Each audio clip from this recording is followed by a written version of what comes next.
धाराशिवला महापुराने झोडपून काढलाय आणि जिल्हाधिकारी तिकडे नाचण्यामध्ये मग्न असल्याचं पाहायला मिळालंय। धाराशिवचे जिल्हाधिकारी कीर्ती किरण पुजार हे नाचण्यामध्ये व्यस्त असल्याचं पाहायला मिळतंय। 24 सप्टेंबरला तुळजापूरमधील एका कार्यक्रमामध्ये जिल्हाधिकाऱ्यांनी डान्स केलेला आहे। जिल्ह्यामध्ये लाखो हेक्टरवरील पिकं धोक्यात आहेत आणि शेतकरी अडचणीत असताना जिल्हाधिकाऱ्यांचे हे वर्तन वादामध्ये येण्याची शक्यता वर्तवली जाते। अधिकाऱ्यांचा व्हिडिओ सोशल मीडियावर जोरदार व्हायरल होतोय।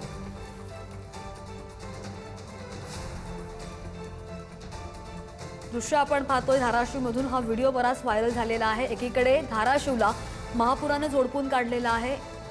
सगळ्या नेत्यांचे लोकप्रतिनिधींनी त्यांना आपण पाहिलं की भेटी सुद्धा दिल्या, आढावा घेतला, पूर परिस्थितीची पाहणी केली। धाराशिवमध्ये अजूनही पूरस्थिती कायम आहे, अजूनही काहींचे संसार पाण्यामध्येच आहेत आणि दुसरीकडे जिल्हाधिकारी नाचण्यामध्ये मग्न असल्याचं पाहायला मिळतंय।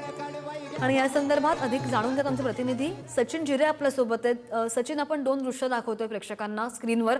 एकीकडे धाराशिवमध्ये पूरस्थिती तशीच आहे आणि दुसरीकडे आपण पाहतोय की शेतकऱ्यांना ज्या मदतीची अपेक्षा लागली, आस लागली आहे, जिल्हाधिकारी जे आहेत ते अक्षरशः डान्स करताना पाहायला मिळत आहेत, नाचताना पाहायला मिळत आहेत। हे अत्यंत बेजबाबदार असं वर्तन आहे हा जिल्हाधिकाऱ्यांचं। श्रद्धा, एकीकडे त्या ज्याच्या जिल्ह्यामध्ये एवढा हाहाकार माजवला आहे, अनेक घरं उद्ध्वस्त झाली, संसार उद्ध्वस्त झाले, त्याचबरोबर शेतीमध्ये कमरे एवढं पाणी साचलेलं आहे, अनेकांचं होत्याचं नव्हतं झालं, अनेकांची जनावरं दगावलेली, अनेक मृत्युमुखी पडलेले आहेत। अशा परिस्थितीमध्ये जिल्हाधिकाऱ्यांनी शेतकऱ्यांच्या बांधावर जाऊन त्यांना धीर देणं गरजेचं होतं। यंत्रणेला अलर्ट करून यंत्रणेत बाकीच्या ज्या उपाययोजना असतात ते करणं गरजेचं होतं, मात्र ते न करता जिल्हाधिकारी ज्या जिल्ह्याचा प्रमुख असतो तो जिल्हाधिकारी अशा पद्धतीने एका कार्यक्रमामध्ये नृत्य करत असतो। हे कितपत योग्य आहे अशा पद्धतीचा सवाल आता नेटकरी उपस्थित करेन। मोठ्या प्रमाणात त्यांना टोल देखील केले जात आहे। अशा बेजबाबदार अधिकाऱ्यांवर तातडीने कारवाई करण्याची गरज निर्माण झाली आहे। नाही, पण हा जो व्हिडिओ व्हायरल होतोय त्यावर त्या जिल्हाधिकाऱ्यांचं काही स्पष्टीकरण आलेलं आहे का? आतापर्यंत हा जो व्हिडिओ व्हायरल झालेला आहे, आतापर्यंत अधिकृतपणे जिल्हाधिकाऱ्यांचं यावर कुठल्याही पद्धतीचं प्रतिक्रिया त्यांनी दिलेली नाहीये। मात्र त्यांनी अजून देखील खुलासा केलेला नाही। मात्र त्यांच्या या नृत्याचा व्हिडिओ व्हायरल झाल्यानंतर मोठ्या प्रमाणात त्यांच्यावर टीका होती। शेतकऱ्यांमधून संताप देखील व्यक्त केला जात आहे। आम्ही इथं जीवन मृत्यूशी लढतोय आणि आमचा जो जिल्हाधिकारी अशा पद्धतीने नृत्य करतोय असा देखील सवाल आता शेतकरी उपस्थित करताय। श्रद्धा, अगदी सचिन, विनंती थोडंसं थांबवते। आपल्यासोबत आमदार कैलास पाटील जी जोडले गेलेले आहेत। कैलासजी नमस्कार। सध्या स्क्रीनवर आम्ही प्रेक्षकांना दोन दृश्य दाखवतोय। आपण पाहतोय धाराशिवमध्ये इतकी भीषण परिस्थिती आहे, विदारक परिस्थिती आहे आणि आता 2 दिवसांपूर्वी जिल्हाधिकाऱ्यांचा एक व्हिडिओ व्हायरल झालेला आहे। आज शेतकरी मदतीला इतका तरसतोय, मात्र दुसरीकडे लोकप्रतिनिधी म्हणा किंवा जिल्हाधिकारी म्हणा डान्स करताना पाहायला मिळतात। हा बेजबाबदारपणा आता समोर आलाय। मी तुम्हाला एक दुरुस्त करतो, तुम्ही लोकप्रतिनिधी शब्द वापरला। लोकप्रतिनिधी त्यात कुणी नव्हते, त्यात जिल्हाधिकारी आणि निवासी उपजिल्हाधिकारी हे 2 अधिकारी दिसत आहेत मी जो व्हिडिओ बघितला त्यात। आणि खरं तर धाराशिव जिल्ह्यात एवढी वाईट परिस्थिती असताना पुराचा फटका सगळ्यात जास्त कुठल्या जिल्ह्याला बसला असेल तर धाराशिव जिल्ह्याला बसलेला आहे। अजूनही शेतकऱ्यांच्या शेतापर्यंत पंचनाम्यासाठी कुठलाही महसूलचा कर्मचारी गेलेला नाही, पंचनामे पूर्ण झालेले नाहीत। शासनाने जी मदत सांगितली जाते की आम्ही एवढे कोटी दिले, ते ऑगस्ट महिन्यातली आहे, सप्टेंबर महिन्यातला 1 रुपया दिलेला नाही, किंवा सप्टेंबर महिन्याचं जे शासनाला कळवायची आकडेवारी असते नुकसानीची, किती नुकसान झाले तेवढं असते, ते अजून जिल्हा प्रशासनानं कळवलेलं नाही। अशा वेळेस शेतकऱ्यांच्या बांधावर जाऊन त्यांना धीर देणं, त्यांचे पंचनामे करणं हे जिल्हा प्रशासनाचं कर्तव्य असतं।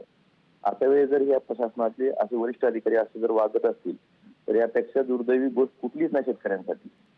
मला आपल्याला आठवण करून द्यायची की माझं एका निरोप समारंभाच्या कार्यक्रमात एका तहसीलदारानं खुर्चीवर बसून गाणं म्हणलं म्हणून महसूल मंत्र्यांनी त्याला निलंबित केलं होतं। आणि अशा बिकट परिस्थितीत शेतकरी आत्महत्या करत असताना, शेतकरी अडचणीत असताना त्या जिल्ह्याचे वरिष्ठ अधिकारी जर असं वागत असतील तर त्यांच्यावर कारवाई करण्याची हिंमत हे सरकार दाखवेल का, हा प्रश्न माझ्यासाठी सगळ्या शेतकऱ्यांना पडलेला आहे। या ठिकाणी शेतकऱ्यांना म्हणजे पंचनाम्यासाठी त्यांच्यापर्यंत कुणी पोहोचत नाही, पंचनामे पूर्ण झालेले नाहीत, त्यांना कुठलीही मदत या महिन्यात झालेल्या अतिवृष्टीची कसलीही मदत मिळालेली नाही। असं असताना असं जर बेजबाबदार वर्तन अधिकारी करत असतील तर वर्तन शासनाचंच वर्तन आहे। जिल्ह्याचे प्रतिनिधी हे शासनाचे प्रतिनिधी आहेत, प्रमुख प्रतिनिधी आहेत आणि त्यांचं वर्तन म्हणजे शासनाचं वर्तन आहे। म्हणजे शासन या शेतकऱ्यांच्या व्यथाप्रती किती संवेदनशील आहे हे यांच्या वर्तनातून दिसून येतं. कैलासजी, पण आता हा जो व्हिडिओ व्हायरल होतोय अगदी 2 दिवसापूर्वीचा व्हिडिओ आहे आणि आता तो तुफान व्हायरल होतोय, यावर आता तुम्ही पुढाकार घेऊन काही कारवाई करणार आहात, कोणाशी बोलणार आहात? मी महसूल मंत्री आणि मुख्यमंत्र्यांना माझी एवढीच विनंती आहे की तुमचं महसूल प्रशासन किती संवेदनशील, ज्या प्रशासनाकडे जबाबदारी असते त्यांच्यावर कारवाई करून या ठिकाणी संवेदनशील अधिकारी धाराशिव जिल्ह्याला देणार का? तर आमच्या शेतकऱ्यांच्या आत्महत्या थांबतील. रोज शेतकरी आत्महत्या करतो आमच्या जिल्ह्यातला. परवाच एका शेतकऱ्यानं आत्महत्या केली. एवढा शेतकरी उद्ध्वस्त झाला असताना की असं जर वर्तन होत असेल तर शेतकऱ्यांनी काय नाही त्यातून समजायचं काय? आता दाद तर मागायची कोणाकडे? एखाद्या शेतकऱ्याला निवेदन द्यायचं असेल तो जिल्हाधिकाऱ्यांकडे जातो किंवा निवासी उपजिल्हाधिकाऱ्यांकडे जातो. तेच लोक जर बघत असतील तर दाद मागायची तरी कुठं, हा प्रश्न शेतकऱ्यांपुढे आहे.